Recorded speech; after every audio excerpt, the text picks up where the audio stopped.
everybody and welcome back to Flock Talk. Today we are going to be doing a couple of Halloween/autumn themed recipes. With Halloween right around the corner, I figured it would be fun to do a bunch of different recipes, including items that are going to be in season.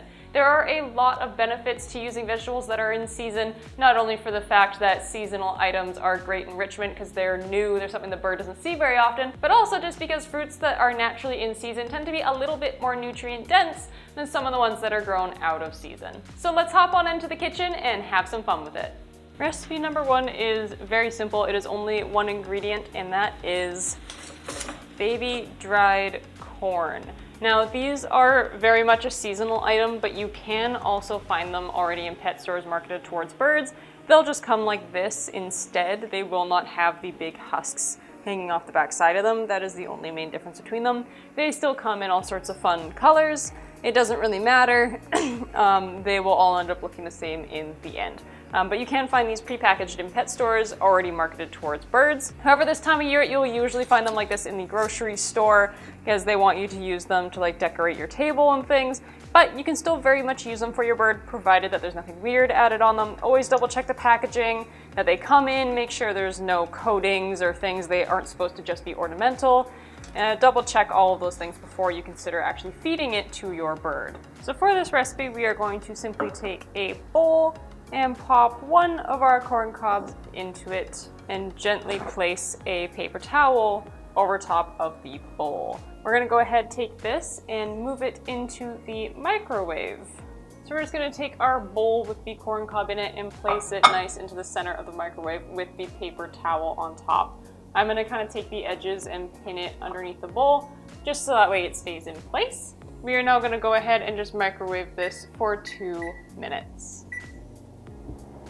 Now, if you haven't guessed already, this dried corn is going to start to pop and expand and turn into popcorn.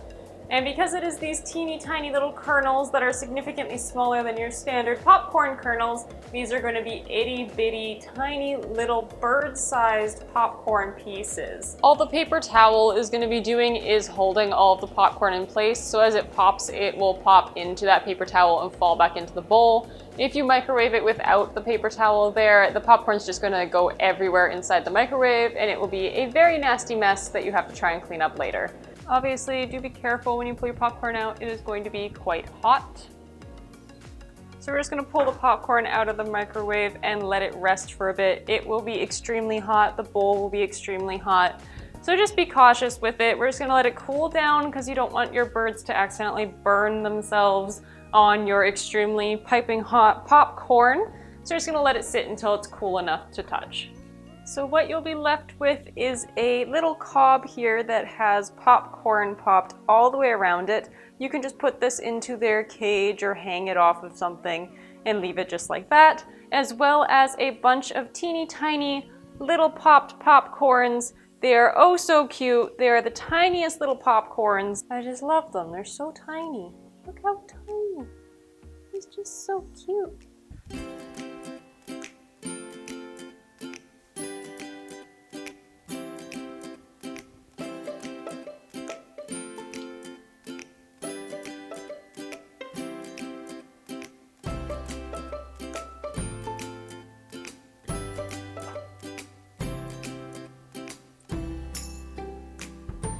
For this next recipe, you can pretty much change up most of the ingredients. The main thing you will need, however, is a bell pepper. You can use whatever color, size, shape, whatever bell pepper you want, but you will want it to be a decent size because we are going to be carving them. So to prep our bell peppers, the first thing we're going to do is take a nice sharp paring knife, something small, easy that you can work with. Obviously, be careful, knives are sharp, don't hurt yourself. And we're going to basically carve it like a pumpkin. So you're going to start by cutting out the top by doing kind of a hexagon or whatever's easiest, and you're just cutting out the core of the bell pepper so you can get to the insides. Whoop. So once you've cut all around it, you should be able to pop it out nice and easy and just set it to the side. We aren't really going to be needing that. Now when you look inside, there are a lot of big white fleshy chunks like this with all the seeds. I'm going to go ahead and just grab a spoon and just nicely scoop out as much of that as I can. Try and just create a nice clean empty inside for us to work with here. It doesn't have to be perfect. I'm just trying to get rid of as much of that like white, peachy, fleshy color out as possible. I don't need it to be perfect, but I do just want to clean it up as much as I can. So this guy here is nice and hollow now. There isn't a whole lot going on the inside. So we're gonna do exactly what you would do to a pumpkin, and we're gonna carve a face into it. I'm gonna go for your stereotypical pumpkin face with the triangle eyes, but you can carve whatever you feel necessary into your pumpkin, whatever makes you happy. There we have it. So I've got my little pumpkin face there. I'm gonna be happy with that. We're gonna set this guy aside and create a filling. So for my filling, I'm gonna have a little bit of fun with it, and I'm gonna try and make it look like guts. I'm gonna start out with a zucchini, and I'm gonna use a peeler here to create sort of intestines, I suppose. I'm just gonna go ahead, grate a bunch of it down into these nice thin strips. Once I've decided I've got a good quantity of those, I'm gonna go ahead, pile them all up, and use my knife to create a bunch of thin strips. That's kinda gonna create the illusion of, I don't know, organs, some sort of twisty intestines, some fun, twisty, knotted mess that's gonna fill up the inside of our pumpkin dude's head. Maybe it'll look a little bit like brains. I'm really not sure. We're gonna have some fun with it, be a little creative, create a little bit of a massacre for our birds here. So you can see I've got these nice thin floppy strips. Those are going to be perfect. So I'm just going to take those and set them aside. Next thing I'm going to use is a carrot, and same thing, I'm going to quickly peel it to get kind of the dirt and debris off the outside. Obviously this carrot grew out of the ground and I don't want my birds eating dirt. So we're just going to peel that off and throw those bits away. And then I'm going to do the same thing where I'm just going to grate away at my carrot to create some more sort of organ-esque looking textures. Once we're satisfied with how floppy and twisted our internal organs for our bell pepper look, we're gonna set those aside as well. And I'm gonna cut up one last thing, which is gonna be a beet. Now I don't really want to stain my cutting board here, so I'm gonna go ahead and place a paper towel down and do the same thing. Now the point of the beet for me here is that I'm actually wanting it to dye everything else red, so it kind of looks a little bit bloody. I think that'll be fun for me personally. I think that'll be a good little detail. So I'm just peeling this to kind of expose as much of that beet juice as possible, and then go ahead and chop this up. I'm trying to create as much surface area with this beet as possible, so that way all of the red beet juice will kind of stain the rest of the vegetables as it mixes in. So I'm going to cut this one differently than the rest, and I'm going to dice it into really teeny tiny pieces. That looks nice and small enough for me, so I'm going to go ahead and take a bowl and add all of our ingredients into it. And then we're going to add the beet into it to hopefully stain the rest of the vegetables. So as we can see, most of the zucchini got dyed red pretty well. The carrot didn't change too much, but that's okay. So we've got our lovely organs in here. So we're going to go ahead and stuff that into the top of our pepper. Now, like I said, you could change this up however you wanted. If you have a bird that's more picky with their vegetables, you could absolutely change it up and add whatever your bird does like. You could add some seeds to the mixture. Do whatever your bird is going to enjoy. My birds aren't super picky anymore. We've been through that phase, so they'll eat pretty much anything now. So I'm just kind of having fun with it and doing what I want.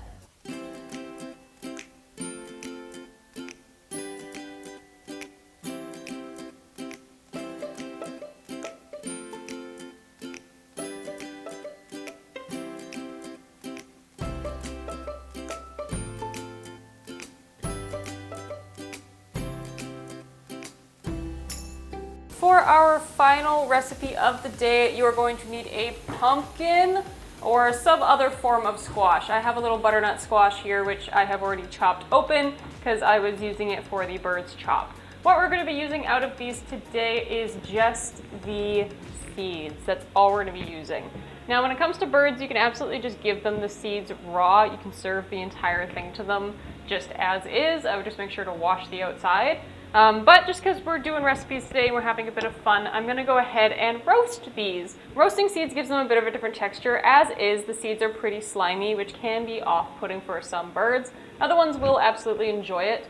But for my guys, they tend not to like the slimy texture too much, so I either have to wipe them off with a paper towel or I have to bake them. So how we're going to do that is we will basically have one bowl that we use to collect the seeds and one bowl that we use to collect the excess guts.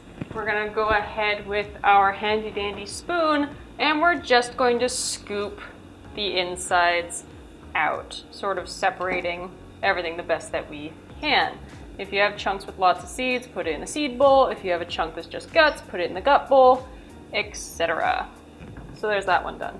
I do find with the pumpkin, it's usually a lot easier just to grab it with your hand. The seeds tend to slide right off of the guts pretty easily if you just kind of pinch it with your fingers and pull very lightly. Whereas the spoon will kind of scrape everything off, and that can make it a bit tricky.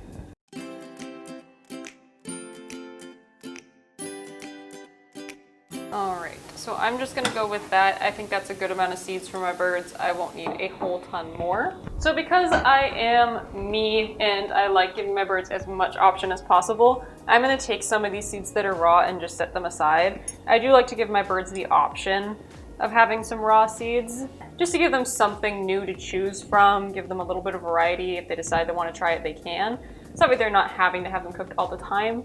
So I'm just going to set a little dish of those aside and I'm just going to serve them to them plain like that. Now you are going to need some sort of baking tray. I am just using this foil container. Whatever you use, just make sure it doesn't have Teflon and you're not using PAM sprays or anything like that. You just want a plain surface to work with. So I'm going to take some of these pumpkin seeds plain and I'm just going to spread them out along the surface. You don't want them overlapping too much. You want them all to be having pretty even contact with the floor or the tray, I suppose. Nothing super crazy, nothing super complicated, just kind of layer them on the bottom. So for our second batch, I'm taking the remainder of our seeds here and I'm gonna add some spices to them. There are a lot of spices and things you can use with birds to make these a bit more interesting. I'm simply just gonna use cinnamon. Do be careful of what kind of cinnamon you use. Birds can only have Ceylon cinnamon. So just double check and make sure what kind you're using. I'm just gonna use a grater to kind of shave it into a powder so it can mix and coat all these seeds nicely. All right, so I feel like that's a pretty good amount. So I'm just gonna stir that up, make sure that the cinnamon is coating all of our seeds. It smells really good. And we're gonna repeat the exact same thing using some sort of tray and just spreading them along the bottom there, making sure that they aren't overlapping, they have even contact with the tray. So now that we are good and satisfied with our seeds, we're gonna go ahead and pop these in the oven at 300 degrees for about 45 minutes. You're going to want to occasionally stir them around, flip them all upside down, make sure they're cooking evenly, and just remove them once they are golden brown.